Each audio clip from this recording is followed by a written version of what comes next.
Okay, welcome back. This is the second in our lecture series on chapter six of our book. Oh gosh, it is chapter six, right? So I know I keep messing this up and it's terrible. But yeah. Yes, it's definitely chapter six. So it's the second in chapter six lectures. And we are continuing going through our roots. So the next root here is this verb kawara. It'd be technically pronounced kawara. And then kautis is the fourth one. It's the perfect passive participle. This verb does not mean the same thing as kawus. The word cave comes from an adjective meaning hollow. Kawara is different. It's a whole different word. Um, and it means to be on one's guard. Technically, you could even say it just means to be cautious. So that's really the big word we take from kawara kautis is the from the perfect passive participle caution. And then with caution, we get precaution. So one thing though that's interesting, notice this, I'm assuming this is pretty recently, but in 8 articles in the New York Times, this phrase caveat emptor came up. If you have ever read or watched the movie Gone with the Wind, Caveat Emptor is what Rhett Butler names Scarlett O'Hara's store, and it's like this weird Latin joke in this weird old book. But anyhow, the thing is, the phrase Caveat Emptor means buyer beware, and it's just kind of it's in the culture, it's out there. So when you see Caveat Emptor, it means buyer beware. It's the idea that watch out because the store is going to steal from you. And so what's happening here is caveat is just the verb. It's a third person singular. It's kind of a mild command form. And then emptor is the word buyer, which we're going to see in a little bit. So that's what caveat emptor means. Buyer beware. You could also say buyer be cautious. So there you go. Okay, so excuse me, this is pronounced in Latin circa. We of course say circa. And we have already learned the prefix circum, circum, like circumstance, circumlocution, this sort of thing. So circa is obviously the same word, but it's used mildly differently. We still even use the word circa, right? Like, so we'll say circa 1948. America was at its height, right? If you go on to study, anything kind of in the medieval world or before that, there's going to be a lot of dates. Like, Erasmus was born circa, I have no idea, 1573. So we still use circa, just means around approximately, but it also can, like Kirkham, just be used as a prefix. And so the one that our book talks about in this chapter, the word circadian is circa plus the word for days. So a circadian rhythm, this is the day, the around the day rhythm, I guess. That's technically what that word means. So that's circadian. But the word dies is the Latin word for day. It's a noun. We haven't learned, I think in the next, no, I don't know if we're going to learn the particular declension for dies. It doesn't matter, just as the word for day. The stem is di, die. We don't actually use it too much. Like the word diary comes from dies through the French.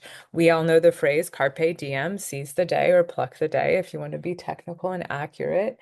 And then meridian. So this we use in AM and PM, anti-meridian and prime meridian, PM, post meridian. Anti-meridian is pre-day, anti and post.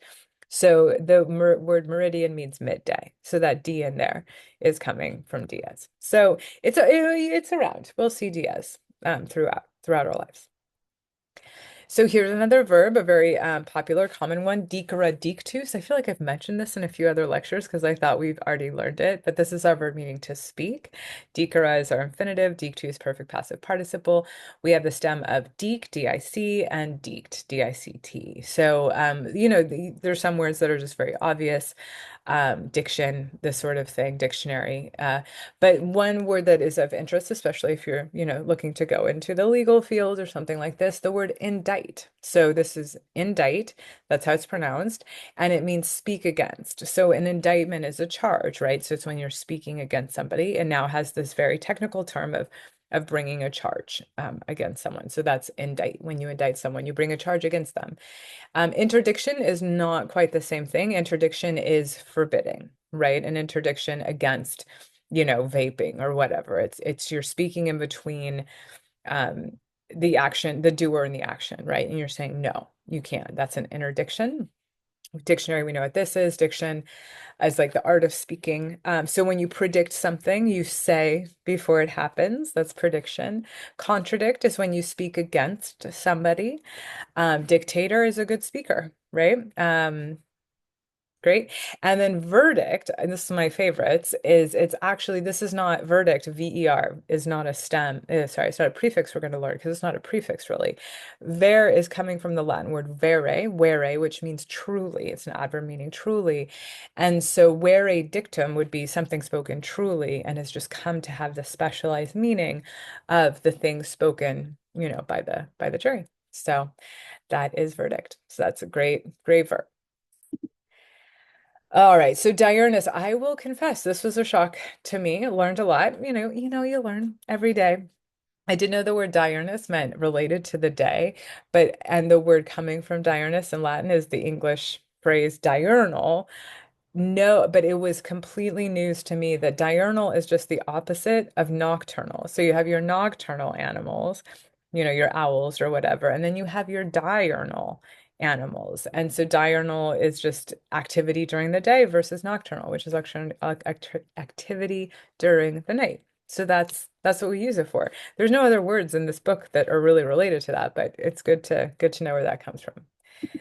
Okay, so caveat emptor, going back to the beginning of this is emptor is a noun form coming from the verb emera or emera, and emptus. So these are infinitives meaning to buy, emptus been having been bought in. That's not right. Having been purchased, having been bought. Having been bought. So that's our verb meaning to buy. The stems are going to be im and empt. This is a word we're not going to learn too many words coming out of this. We know emptor, but the words that do come from this are huge, right? Like especially redemption. I think many of us, would be hard pressed to define redemption, especially if you grew up in the Judeo-Christian tradition, in which redemption is just a very important part of those faith traditions. But what would it mean? But technically, redemption is a buying back. Like that's the original meaning. Redemption is a buying back. And then preemptive, we talk about, I mean, the main phrase I think we see with preemptive is preemptive strike, right? Living in the world we live in, we know about preemptive strikes, but there's other ways to use preemptive. What that means is to buy before. And it kind of came into the language with, the government would buy a plot of land before it was for sale. They would preemptively purchase a bunch of stuff before it went on the market. So preemptive has a sense of attack, really, but technically it's just buying before or before buying. Yeah. So important words, and that's where they're coming from is this Latin word. Oh, this one's the best. Oh, sorry. Let me just go back really quick. I think I just searched for a picture of buying, and for some reason this came up, and I realized too late that she's a doctor. But I guess in America, since we do have to buy our healthcare, kind of, it totally makes sense. But that was just my eyeballs doing weird things. All right, so this is a great Latin verb. It's a really tricky one. When you come to learn Latin, it's a weird verb. It doesn't fit into like the normal categories. But so fare is the infinitive, meaning to speak. Fatus is the perfect passive participle, meaning having been spoken. The stems are fa and fought. And so just great words come from this, like words you wouldn't think. And my favorite is infant. So an infant technically is someone who can't speak. So infant, this in is kind of like no speaking. An infant is not speaking. And I just love that. There's a Greek version that I'm also hoping that we'll get to see. I can't think of it right now because my brain doesn't work well when I'm on Zoom, but we'll see it. We'll see it. But so that's what infant means, not speaker. And infantry is similar. It's related to a class of young people in the military, but that came through a much more circuitous journey, and there was just a class of soldiers essentially called the infantry. And I can only assume they just weren't allowed to speak because they were too far down. But our book talks about it a little, it doesn't lend much clarification.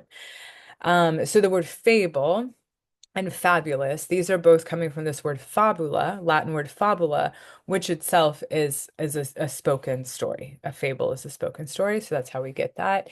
And then fate, so fate is what has been said.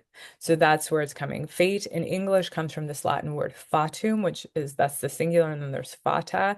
And it's just, it's related far back to it's, that which has been spoken. That is the fate.